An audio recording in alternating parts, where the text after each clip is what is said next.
पाकिस्तान से इंटरेस्टिंग खबरें भी आ रही हैं और हिला देने वाली खबरें भी आ रही हैं। एक तो आज ही खबर हमने सुनी कि स्पेन में भी कुछ पाकिस्तानी पकड़े गए और फिर साउथ ईस्ट एशिया के देशों में भी भिखारी पकड़े जा रहे हैं। दुबई की सरकार कह रही है कि भाई हमें पाकिस्तानी भिखारी नहीं चाहिए। सऊदी अरब की सरकार कह रही है। ये सब इश्यूज भी चल रहे हैं। क्रिकेट की दुनिया में पाकिस्तान का जो बुरा हाल हुआ, खुद ही चैम्पियन ट्रॉफी करवाई, उसके होस्ट थे, उसकी जो सेरेमनी थी फाइनल, उसमें शिरकत नहीं की। और इस क्रिकेट बोर्ड के, पाकिस्तान के क्रिकेट बोर्ड के मिस्टर मोहसिन नकवी सरबराह थे, जो पाकिस्तान की आर्मी के चहेते हैं और पाकिस्तान के बड़े की मिनिस्टर हैं। और इसके साथ साथ अफ़गानिस्तान का बॉर्डर इस वक्त तकरीबन बंद पड़ा हुआ है। हज़ारों ट्रकों की लाइन दोनों तरफ लगी हुई है और 1 मिलियन अफ़गानियों को मार्च के महीने में अफ़गानिस्तान वापस भेजने की बात कर रहे हैं। और वो जो अफ़गानी है, क्या वो अफ़गानी है या पाकिस्तानी है, क्योंकि उनकी अक्सरियत तो अब पाकिस्तान में पैदा हुई है। बलूचिस्तान के एक और पॉलिटिशियन मीर ज़फ़र ज़ाहरी ने कहा है कि भाई बलूचिस्तान में हुकूमत पाकिस्तान की रेट ही नहीं है। ये बात मौलाना फजल रहमान भी कह चुके हैं। तो इन सब मसाइल पे बातचीत हम करेंगे। हमारी साथी जर्नलिस्ट इस वक्त इस्लामाबाद से हमारे साथ जुड़ी हुई हैं, आरजू काज़मी साहिबा। किसी तारीफ़ की मोहताज नहीं, उनका अपना यूट्यूब का चैनल, बहुत ही वाइब्रेंट चैनल है। उस चैनल को भी सब्सक्राइब कीजिए और हमारे चैनल को भी सब्सक्राइब कीजिए। मैं खुशामदीद कहता हूँ, स्वागत करता हूँ इस्लामाबाद से आरजू काज़मी साहिबा का। बहुत शुक्रिया सर कि हमने इनवाइट किया। Thank you so much. Thank you for sparing your time. आरजू, मैंने कुछ तमहीद बांधी और सिचुएशन बड़ी फ़नी भी है, अफसोसनाक भी है और दिल दहला देने वाली भी है। दिल दहला देने वाली इस तरह कि 1 मिलियन जिनको पाकिस्तानी अफ़गानी कहते हैं, वो कहते हैं हम उनको वापस भेजेंगे। उनकी अक्सरियत ही बेचारे जो है वो पाकिस्तान के वो वहाँ के पैदाइशी लोग हैं। कैसे ये सब कुछ हो रहा है पाकिस्तान में? यहाँ से हम अफगानिस्तान के क्राइसिस से बातचीत को शुरू करते हैं। बिल्कुल ठीक सर। सबसे पहले तो सर यही समझ में नहीं आता कि आखिर पाकिस्तान की पॉलिसी है क्या अफगानिस्तान को लेकर। पहले तो जिस वक्त गवर्नमेंट चेंज हुई थी उस वक्त तो ये बहुत उनके दोस्त बने हुए थे, जा जाकर कावा पिया जा रहा था और बहुत बातें की जा रही थी। और अब जो कुछ हो रहा है, जिस तरीके से अटैक्स चल रहे हैं, वो भी सभी के सामने है। अफगानिस्तान के लोगों को इन्होंने 31 मार्च तक का टाइम दिया है और इनका कहना है कि उस वक्त तक ये निकल जाएं। और जिनके पास यानी किसी किस्म का कोई गवर्नमेंट की तरफ से कोई कार्ड ना हो, कोई वर्क परमिट ना हो या स्टे ऑर्डर ना हो या इस तरह की कोई चीज ना हो, तो वो फौरन चले जाएं।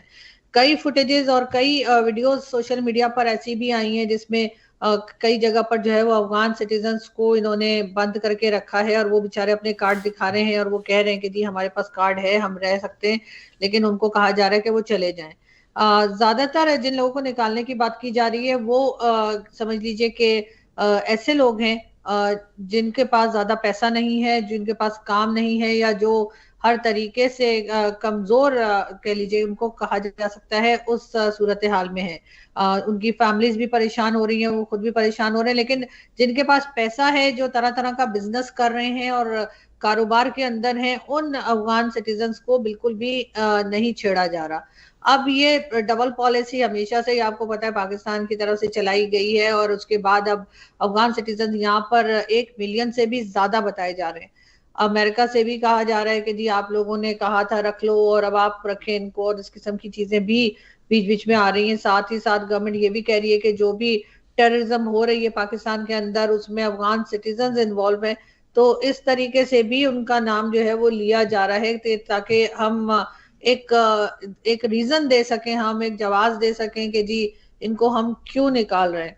मगर जाहिर है कि ये इस वक्त कई लोग जो पाकिस्तान से ही हैं वो भी कह रहे हैं कि गलत हो रहा है और इसका रिजल्ट इनको हो सकता है कि काफी टफ मिले। इसलिए कि अफगान सिटीजन जैसे आराम से तो निकल नहीं जाएंगे, ना ही आराम से बैठ जाएंगे और ना ही तालिबान ऐसा करने देंगे। लेकिन बहरहाल पाकिस्तान की तरफ से बार बार यही कहा जा रहा है। जी, आपने कहा कि पाकिस्तान का नैरेटिव ये है कि ये अफ़गानी हम उनको निकाल देंगे, और ये भी हमें इशारे मिल रहे हैं कि जो गरीब बेचारे लोग हैं उनको निकालेंगे, जिनके पास पैसे हैं, जिनकी जायदादें हैं, जिनके कारोबार हैं, वो वहाँ पे हुकाम को, चाहे वो वहाँ की FIA हो, चाहे वो वहाँ की पुलिस हो, इंटीरियर मिनिस्ट्री हो, सबको पैसे पूसे दे के वो वहाँ पे बच जाएंगे। तो इस वक्त अफ़गानिस्तान से शदीद थ्रेट पाकिस्तान महसूस कर रहा है। पाकिस्तान की तरफ से भी अफ़गानिस्तान के अंदर अटैक हो रहे हैं, और अफ़गानिस्तान की तरफ से भी पाकिस्तान के अंदर प्रॉक्सी टेररिस्ट अटैक भी हो रहे हैं और दूसरे अटैक भी हो रहे हैं।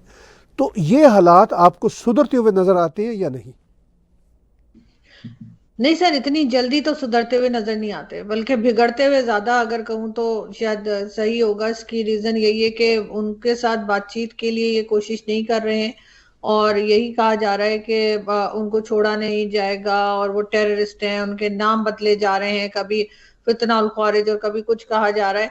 तो पाकिस्तान इस वक्त बातचीत करने के मूड में दिखाई नहीं दे रहा है, और ये बात के आगे अफगान अफगान बॉर्डर जो है, पाक अफगान बॉर्डर, वहां को भी, तुर्कम बॉर्डर से भी जो है वो, एक तो आप जानते हैं कि पिछले 16-17 दिनों से जो है वो बंद है, और उस पर किसी भी तरह की जो है जो भी कारोबार होता था या आना जाना था वो सब कुछ बंद कर रखा है। लेकिन उसके साथ बॉर्डर को काफी हद तक पाकिस्तान साइड पे खाली भी करवाया गया है। उससे लग ये रहा है कि इनका शायद किसी किस्म की अटैक का कोई प्लान है, या ये समझ रहे हैं शायद अफगानिस्तान की तरफ से कोई अटैक हो।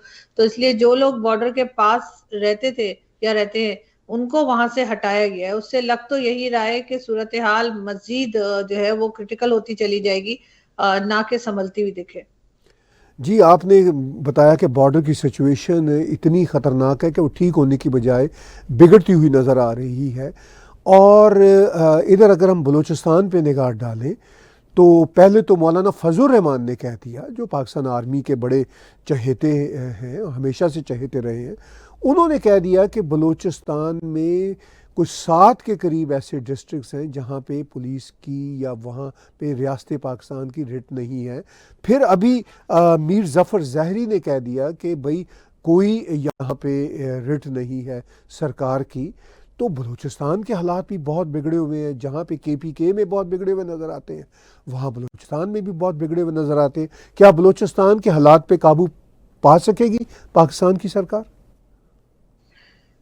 सर मुश्किल लग रहा है, इसलिए कि कई लोग तो ये भी कह रहे हैं कि जो मौलाना फजल रहमान ने कहा है कि 5 से 7 डिस्ट्रिक्ट का उन्होंने कहा है कि वहां पर लगता है कि अगर उन्होंने आज़ादी के लिए आवाज उठाई या कहा कि वो अलग होना चाहते हैं और UN में चले गए, तो वहां पर उनकी जो एप्लीकेशन है वो एक्सेप्ट हो जाएगी और उनको एक तरह से पाकिस्तान से अलग हुआ हुआ माना जा सकता है। लेकिन कई लोगों का ये भी कहना है कि मौलाना साहब नंबर कम बता रहे हैं, ये 5 से 7 से कहीं ज्यादा है। और बलूचिस्तान में इस वक्त काफी ज्यादा टेंशन है। बलूचिस्तान की न्यूज जो है वो मेन स्ट्रीम मीडिया पर आपको दिखाई नहीं देती है। बहुत कम ऐसा होता है कि कोई खबर आए, और वो भी बहुत ही मामूली तरीके से बताया जा रहा है। तो बलूचिस्तान इस वक्त काफी एक सेंसिटिव इलाका बना हुआ है, और वहां पर जो कुछ चल रहा है उसको लेकर मुझे नहीं लगता कि गवर्नमेंट या कह लीजिए कि जो सिक्योरिटी फोर्सेज हैं वो इतनी आसानी से वहां पर सूरत हाल को नॉर्मल कर पाएंगे।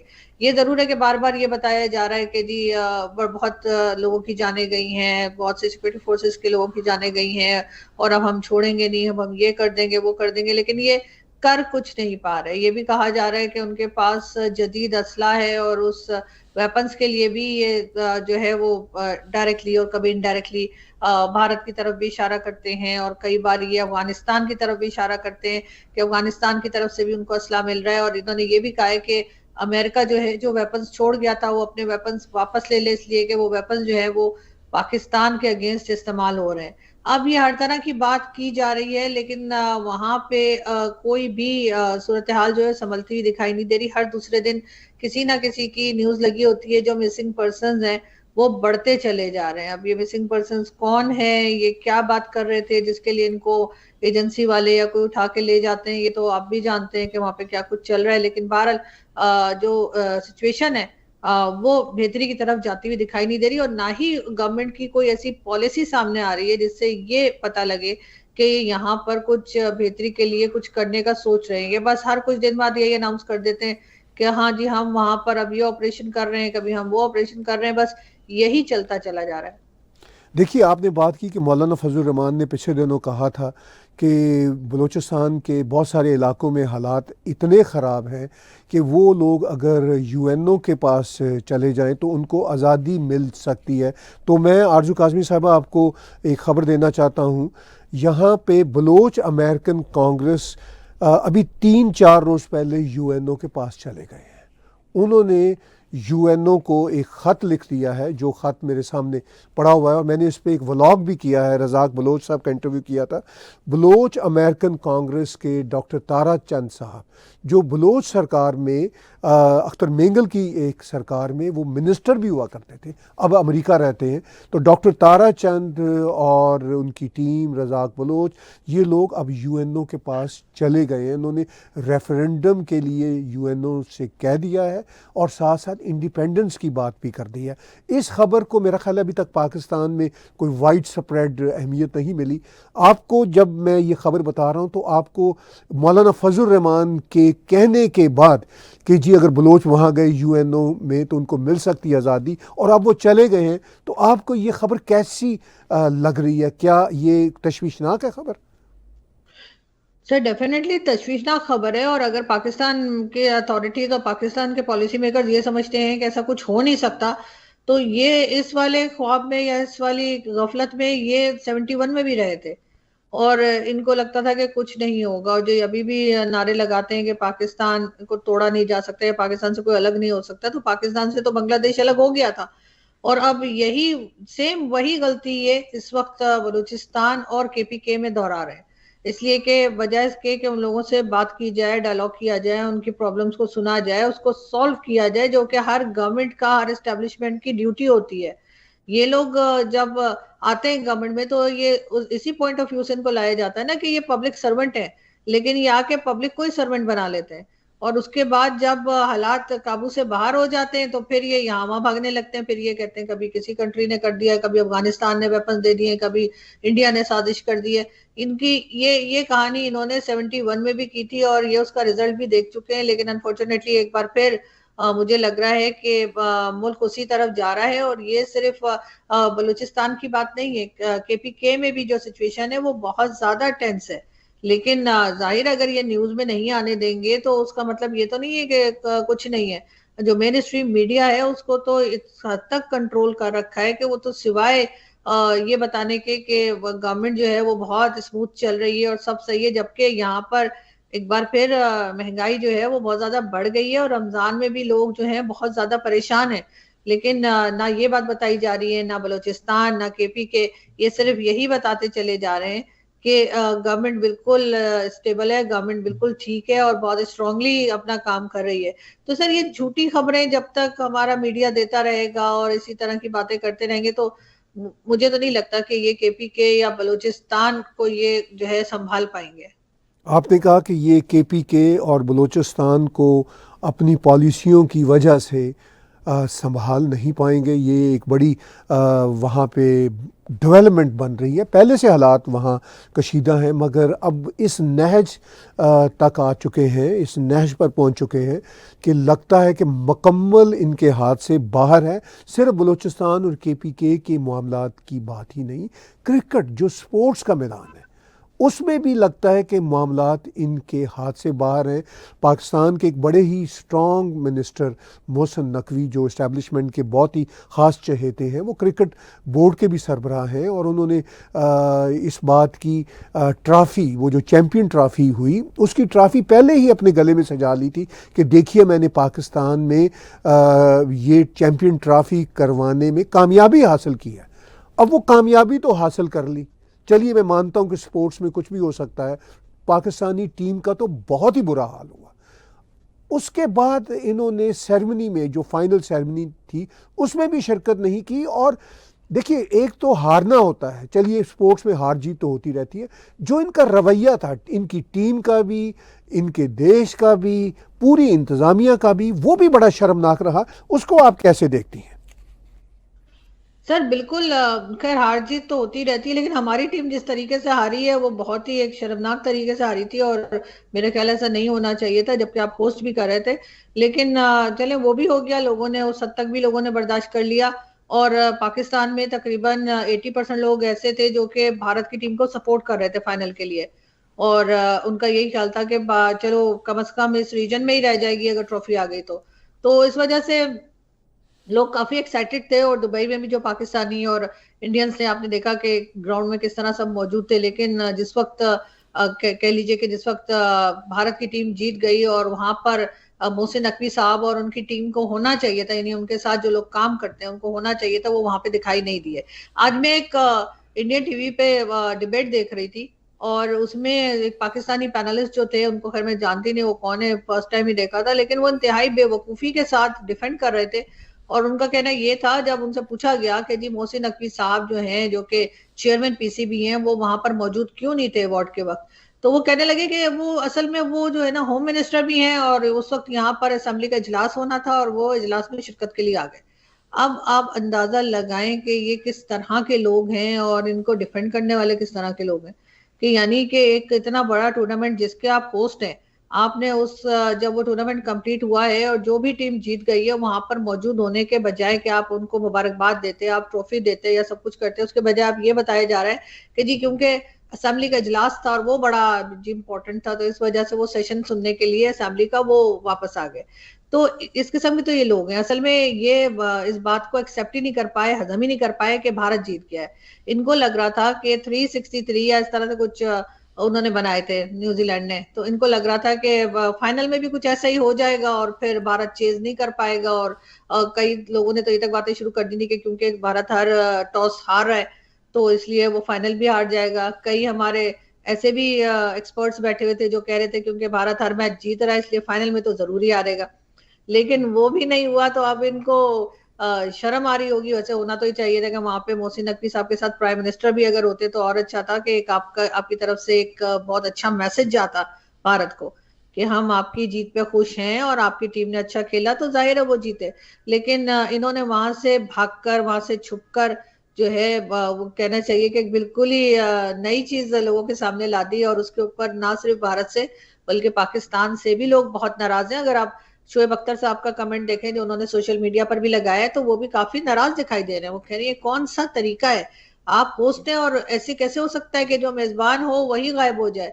लेकिन आप तो जानते हैं कि जहां पर भारत किसी चीज में जीत रहा हो या आगे जा रहा हो, तो वहां पर हमारे लोग जो हैं, खासतौर पे इस किस्म के लोग जो कि गवर्नमेंट में होते हैं, उनका रवैया कुछ ऐसा ही रहता है। और उनका रवैया ऐसा क्यों रहता है, डेफिनेटली उनको कहीं से कहा गया होता है, पिंडी वगैरह से, और इस वजह से वो इस किस्म की हरकतें करते हैं कि उनको ये डर होता है कि ऐसा ना हो कि ये पहुंच जाएं और ये ट्रॉफी दे दें और उसके बाद भारत के साथ कोई बातचीत शुरू हो जाए, क्योंकि भारत के साथ बातचीत ना करने में और किसी ना किसी की तरह की टेंशन बनाए रखने में ही इनका फायदा है। तो बड़े शर्म की बात है कि एक तरफ तो ये कहते हैं कि हम तल्लुकात ठीक करेंगे और दूसरी तरफ इनमें इतनी स्पिरिट नहीं है, तो ये कम से कम मुबारकबाद देते। यही स्पोर्ट्समैन स्पिरिट होती है। इन्होंने ऐसा भी नहीं किया। तो ये जो शर्म वाला मामला है वो अब जुड़ा हुआ है। हम दुबई से भी खबरें सुन रहे हैं, सऊदी अरब से भी खबरें सुन रहे हैं, south east Asia, Indonesia, Malaysia, उन देशों से भी खबरें सुन रहे हैं कि इनके वहाँ पे भिखारी बढ़ते चले जा रहे हैं। जबकि खुद प्राइम मिनिस्टर शहबाज शरीफ ने कई बार कहा था भिखारी नहीं होंगे तो हमारे पास ऑप्शन ही नहीं है। तो आम इनका भिखारी भी अब दुनिया भर में फैल रहा है। इनके अपने कोट अनकोट ब्रादर इस्लामी मुल्क उनके लोगों को गिरफ्तार कर रहे हैं, वीज़ों पे पाबंदियां लगा रहे हैं। तो इस खबर को पाकिस्तान में कैसे देखा जा रहा है? सर जाहिर है कि सभी लोगों को ये बुरा ही लग रहा होगा। और जैसा आप जानते हैं कि अभी तो अमेरिका ने भी जो है वो ट्रेवल बैन लगा दिया है पाकिस्तान के ऊपर, अफगानिस्तान के साथ साथ। उसके अलावा अपने लोगों से भी उन्होंने कहा है कि पाकिस्तान अगर जाना है तो वो उसके लिए भी ट्रेवल एडवाइजरी जो है वो इशू की गई है। अभी आपने ही अपने शो में आपने जैसे बात की कि तकरीबन 11 के करीब लोग जो है वो स्पेन से अरेस्ट हुए हैं, जो कि पाकिस्तान टीएलपी यानी तहरीक लब्बैक वालों के थे। और इसी किस्म की चीजें चलती जा रही हैं। लेकिन मेरा ख्याल है कि वो जो एक एम्बैरेसमेंट और शर्म वरम वाली चीज है वो शायद अब इन लोगों में नहीं रह गई है। अब ये आदी हो गए हैं, इनके लिए ये एक रोजमर्रा की बात हो गई है। ऐसा होता है ना, कभी कभार किसी के साथ कुछ हो जाए तो वो बड़ा एम्बैरेसिंग फील करता है कि भाई मैं चोरी करता हुआ पकड़ा गया, या मैं भीख मांगता हुआ पकड़ा गया, या कोई इस किस्म की चीज। अब ये रूटीन की बात है, ये वीक में अगर आप देखें तो हमें 3-4 इस तरह की न्यूज मिल ही जाती है। तो अब ना तो गवर्नमेंट को कोई शर्मिंदगी होती है, ना हम पब्लिक को कुछ फील हो रहा है। इनके लिए एक रूटीन की बात हो गई, यानी वरना तो अब पहले तो हमारे यहाँ की तो रिवायत है कि अगर किसी कोई होस्ट कर रहा हो, चाहे वो घर में कोई दावत हो या कहीं इस किस्म का कह लीजिए कि स्पोर्ट्स में होस्ट कर रहा हो या कोई समिट हो, तो वो आखिरी मिनट तक जो है वो होस्ट खड़ा रहता है जब तक सारे गेस्ट चले नहीं जाते। ये पहली बार किसी ने देखा होगा कि आप होस्ट कर रहे हैं और आप वहां पे मौजूद ही नहीं है। और अब जो बेचारे यानी जो कह लीजिए कि एक तरह से हमारे तो वो मेहमान ही हुए ना, चाहे वो दुबई में हो या पाकिस्तान में, वो अपना खेल खाल के और खुद ही उन्होंने ट्रॉफी ले ली और वो चले गए। तो ये वाली जो शर्म है ना, शर्म गैरत और इस किस्म की चीजें मेरे ख्याल है वो पाकिस्तानियों में खत्म हो गई हैं। और अब इन्हें कुछ भी महसूस नहीं होता, इसलिए कि अगर होता तो ये डेफिनेटली इस तरह की हरकतें ना कर रहे होते। इस वक्त भी इन्होंने तहरीक लब्बैक वालों को ना तो अरेस्ट कर रहे हैं ना कुछ कर रहे हैं। हालांकि कह लीजिए कि उस पे सोशल मीडिया पर वो जो है साद रिजवी, उसके अकाउंट को सुनाए के सस्पेंड कर दिया गया है, शट डाउन कर दिया गया है। लेकिन मजाल है जो पाकिस्तान में कोई बात हो रही हो कि साद रिजवी को अरेस्ट करना है या उसकी पार्टी को बैन करना है या किसी किस्म की पाबंदी लगानी है।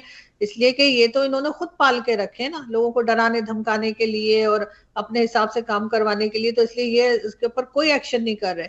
उसके बाद आपने टेरर इंडेक्स में भी देखा होगा हम दूसरे नंबर पर है, वहां पर भी हम फायदा उठाएंगे। अब वो फायदा ऐसे उठा सकते हैं कि ये अमेरिका को कहेंगे हमें फंड दीजिए, इसलिए कि हमने तो टेररिज्म के ऊपर काम करना है, हम तो जी दूसरे नंबर पर आ गए, ऐसा ना हो कि हम पहले पे आ जाएं। तो अमेरिका तो आपको पता है कि सऊदी अरब होता है या कोई इस्लामिक कंट्री होती है, वो तो हमसे बेवकूफ नहीं बनते बिल्कुल भी। लेकिन जितनी ये बाकी कंट्रीज हैं जिसमें जो है वो अमेरिका हो गया, वर्ल्ड बैंक हो गया उसका, और कई दूसरी कंट्रीज जो है वो तो फौरन पैसा निकाल देंगी और वो कहेंगी ठीक है जी आप जो है इसके ऊपर काम कीजिए टेररिज्म के ऊपर, और वो फौरन ही फंड दे देंगी। वो फंड लेके आपको पता है ये लोग यहाँ से वहां हो जाएंगे। तो ये चीजें यहाँ पे चलती जा रही है, लेकिन अनफॉर्चुनेटली जो लोग फंड कर रहे हैं, बात उनको समझने की है, उनको रुकना पड़ेगा। अगर वो इसी तरीके से फंड करते रहे तो यहाँ पर ये सिलसिला कभी खत्म नहीं होगा, जैसे पोलियो खत्म नहीं होता। सऊदी अरब ने एक बार फिर जो है $500 मिलियन जो है वो अनाउंस कर दिए अफगानिस्तान और पाकिस्तान के लिए। सारी दुनिया से पोलियो खत्म हो गया, लेकिन पाकिस्तान से खत्म नहीं हो रहा और ना ही होगा जब तक इनको ये फंड्स मिलते रहेंगे। ये यही चलाते रहेंगे, हर साल कुछ ना कुछ केसेस निकलेंगे और पाकिस्तान में शायद इनको अब कमाई का जरिया अब यही दिखाई दे रहा है। जी, आपने जिक्र किया कि टेरर लिस्ट में पाकिस्तान दूसरे नंबर पे आ गया, यानी पाकिस्तान को टेररिज्म का शदीद ख़तरा है और पाकिस्तान से भी दुनिया को टेररिज्म का शदीद ख़तरा है। उस पे शायद पाकिस्तान आज भी नंबर 1 ही हो। इस सारी सूरत हाल में आपने कहा कि ये उसको विक्टिम कार्ड के तौर पर खेलते हुए अमेरिका से, वर्ल्ड बैंक से पैसा मांगेंगे। लेकिन अब मुझे लगता है कि अमेरिका हो, वर्ल्ड बैंक हो, इन को अब पैसा इन मामलात पे फंडिंग नहीं करेगा, क्योंकि अगर सदर ट्रंप वो शरीफुल्लाह को हवाले करने पे इनका शुक्रिया अदा कर सकते हैं पाकिस्तान की सरकार का, जिस पे ये बहुत ढोल धमाके बजा रहे हैं, तो सदर ट्रंप ही हैं जिन्होंने एंट्री आलमोस्ट बैन करने का कहा है पाकिस्तान और अफ़गानिस्तान से लोगों की अमेरिका के लिए। तो इस सारी सूरत हाल में जब पूरी दुनिया के सामने एक्सपोज हो रहे हैं ये वाले एलिमेंट्स, जैसे तहरीक लब्बैक पाकिस्तान की आपने बात की कि TLP वाले लोग, तहरीक लब्बैक पाकिस्तान के लोग इस वक्त पाकिस्तान में इंतहा पसंदी की इंतहाओं को छू रहे हैं। नीदरलैंड के एक पॉलिटिशियन उनके बारे में सुबह शाम ट्वीट करते हैं और ये वहाँ पे खुशी से धमाल डालते हैं TLP वाले लोग। अब तहरीक लब्बैक पाकिस्तान के लोग हों या दूसरे एक्सट्रीमिस्ट लोग हों, आपने कहा कि उनके ऊपर एक्शन नहीं लिया जा रहा, तो क्या आपको लगता है कि सरकार में, पाकिस्तान की सरकार में, हुकूमती मशीनरी में उनके हामी बैठे हुए हैं, और या फिर ये एलिमेंट्स पाकिस्तान के मुआशरे में इतने हावी हैं कि इन पे काबू नहीं पाया जा सकता? सर सबसे पहले तो बिल्कुल एक कहना चाहिए विद ड्यू रिस्पेक्ट, मैं एक चीज जरूर आपसे कहना चाहूंगी कि जो आपने कहा कि ये अब अमेरिका फंड नहीं करेगा, तो फिर आप हमें अंडर एस्टिमेट कर रहे हैं। इसलिए कि इन लोगों को पैसे निकलवाने आते हैं और ये किसी ना किसी तरीके से ये अमेरिका से पैसा ले लेंगे, चाहे कोई भी तरीका इस्तेमाल करना पड़े। अब आप यही देख लीजिए, F-16 हमने अमेरिका से लिए और अब उसकी मेंटेनेंस के पैसे भी अमेरिका हमें दे रहा है। यानी तो हमने F-16 ले लिया, अब उससे उसकी मेंटेनेंस के पैसे भी वही देगा। तो इसलिए ये चीज जो अगर कोई मुझे कहता है ना कि चाइना फंड बंद कर देगा या अमेरिका, तो मुझे लगता है कि नहीं, ऐसा कभी हो नहीं पाएगा। लेकिन बाकी TLP के लिए जो आपने कहा, तो ये दोनों बातें हैं। एक तो ये इनके काबू से भी बाहर हो गए हैं और अब इनके कंट्रोल में नहीं आ रहे, और दूसरा ये कि इन्होंने खुद ही तो बनाया था इनको। अब इनको ये रखना भी चाहते हैं, बिल्कुल उसी तरह जैसे ये इमरान खान को भी रखना चाहते हैं, लेकिन इमरान खान को बाहर भी नहीं आने दे रहे। तो इसी तरीके से ये TLP को रखना भी चाहते हैं, टाइम टू टाइम जब इन्हें जरूरत होती है तो ये फैजाबाद चौक पे जहां पर कोई नहीं आ सकता, या D चौक इस्लामाबाद पे जहां कोई नहीं जा सकता, वहां भेज देते हैं इनको और अपने मतलब का काम करवा लेते हैं। तो ये इन्होंने रखना है, ये उनको कभी भी खत्म नहीं करेंगे। और अगर इन्हें वाकई में इतना इंटरेस्ट होता कि ये टेररिज्म को खत्म करना चाहते हैं, तो ये हाफिज सईद तो लाहौर में बैठा हुआ है, ये मसूद अजहर और बाकी जितनी एक लंबी लिस्ट जो इंडियन चैनल बताता है, गूगल के ऊपर भी मौजूद है, ये सबके सब तो पंजाब में है और बिल्कुल इनके कहना चाहिए कि इनके पास ही आसपास ही बैठे हुए हैं। ये उनमें से किसी को अरेस्ट नहीं करते, ये उनमें से किसी को नहीं पकड़ते, किसी को सजा नहीं देते। तो फिर ये TLP को क्यों देंगे? TLP को भी इन्होंने ऐसे ही रखा है कि जिस वक्त कोई ज्यादा आवाज करे, जिस वक्त ज्यादा कोई प्रॉब्लम हो, ये एक आध आदमी जो है उनके ऊपर कोई भी ब्लास्फेमी का इल्जाम लगाकर जिंदा जलवा देते हैं और उसके बाद पब्लिक जो है वो डर के चुप हो जाती है। ऐसा नहीं है कि TLP को कोई पब्लिक सपोर्ट है। TLP को होगी पब्लिक सपोर्ट, यकीनन ना, कुछ पब्लिक जरूर सपोर्ट करती होगी, जब भी तो वो कराची में तीसरे नंबर पे इलेक्शन जीत गए थे। लेकिन ये जरूर है कि पब्लिक से भी ज्यादा यहाँ के जो करता धरता है, जो पॉलिसी मेकर्स हैं, जो स्टैब्लिशमेंट है, जो गवर्नमेंट है, उन्होंने TLP को जिंदा रखा हुआ है। और इसी वजह से कुछ भी नहीं होने वाला, चाहे ये साद रिजवी का सोशल मीडिया अकाउंट सस्पेंड कर दिया जाए, चाहे पूरे पाकिस्तान के ऊपर बैन लगा दे अमेरिका कि वो नहीं आ सकते, क्योंकि वो तो आम पब्लिक के ऊपर बैन है ना। जो ये लीडर्स हैं, सो कॉल्ड लीडर्स या पॉलिटिशियंस कहना चाहिए, पॉलिटिशियंस हैं, ये रिटायर्ड फौजी हैं, हाजिर सर्विस हैं, और जितने लोग जो एस्टैब्लिशमेंट का हिस्सा हैं, वो तो आते जाते रहेंगे, उनके ऊपर तो कोई ट्रैवल बैन नहीं लगेगा। उनके पास तो दो दो पासपोर्ट होंगे, वो अपना पासपोर्ट दिखा के निकल जाएंगे, वो अपना बैंक अकाउंट दिखा के निकल जाएंगे। ये जो आम आदमी, जो आम पब्लिक बेचारी जो वहां जाना चाहती है, कभी जॉब के सिलसिले में या कभी अपने लिए कुछ करने, तो वो उसके ऊपर बैन होगा, ये ट्रैवल बैन। ये इन लोगों के ऊपर नहीं है, तो इसलिए इनको कोई फर्क नहीं पड़ता, पूरा पाकिस्तान बैन हो जाए, उसके बिल्कुल हर चीज बंद कर दी जाए। इसलिए कि ये जो एक 4-5 हजार लोगों का जो एक ग्रुप है जो पाकिस्तान में, जो के सारे फायदे उठाता है, उसको एक ढेले का फर्क नहीं पड़ने वाला। बहुत शुक्रिया आरजू काज़मी साहिबा, आपने पाकिस्तान की सूरत हाल से जो हमें अपडेट किया, हमारे व्यूअर्स को अपडेट किया, उस अपडेट का बहुत बहुत शुक्रिया। आपने जो बातें की बिलाशुबा उनमें वज़न है और वो ग्राउंड रियलिटीज़ है। बहुत शुक्रगुजार हैं आपने वक्त दिया। Thank you so much sir, बहुत शुक्रिया। व्यूअर्स, बातचीत सुनी आपने आरजू काज़मी साहिबा की। उन्होंने जिस तरह पाकिस्तान की इस वक्त की सिचुएशन है उसके हवाले से हमें पूरे का पूरा नक्शा पेश किया। उस नक्शे से हम में से कोई भी डिसएग्री नहीं हो सकता। आप उनके यूट्यूब चैनल को भी सब्सक्राइब कीजिए और हमारे यूट्यूब चैनल को भी सब्सक्राइब कीजिए। इसके साथ साथ आप टैग टीवी की ऐप्स को डाउनलोड कीजिए और टैग टीवी के चैनल को आप हमारे IP बॉक्सेस में नॉर्थ अमेरिका, यूरोप में देख सकते हैं। आज की बातचीत मेरे साथ और आरजू काज़मी साहिबा के साथ देखने सुनने का बहुत बहुत शुक्रिया।